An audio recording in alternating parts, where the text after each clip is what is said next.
តាន់ទឹកខ្មាំណាវាជាទី1ពូតាន់ទីបន្លែ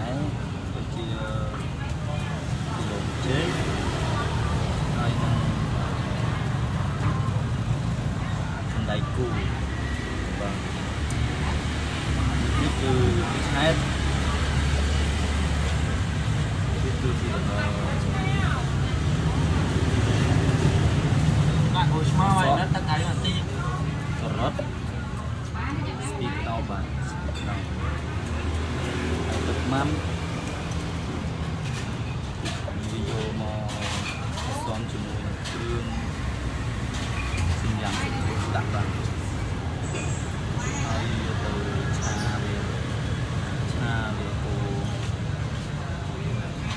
ហើយទៅត្រូវនេះគឺជា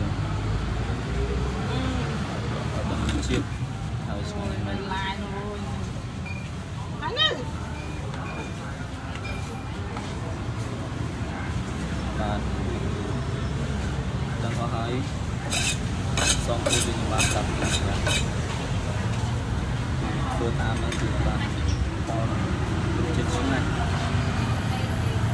វត្តចាវត្តធ្វើទៅឡាយណា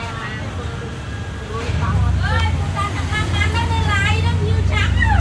គេស៊ូអមមកថយ YouTube អូយយ៉ាហា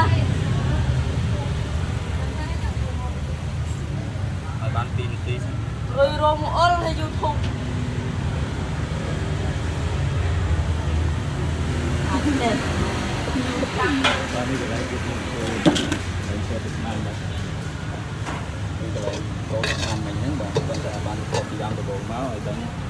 ថាវាជាដាក់គ្រឿងសំអញ្ចឹងគាត់តែដាក់យកទឹកម៉ាំកូនឆាជាមួយសាច់ជ្រូកហើយបានដាក់ស្ករទៅចេញហ្នឹងបាទគឺសំគ្រឿងវាដាក់ដូចជាម្ទេសស្លឹកក្រូចសើចសំគ្រឿងវាយកជាឆ្ងាញ់បាទគឺនេះគឺគ្រឿងសំពីទុកយ៉ាង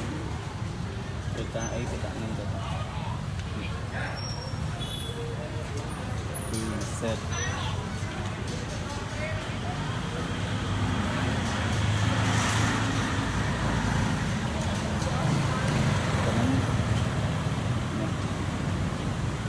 បាននៅគឺធ្វើបាន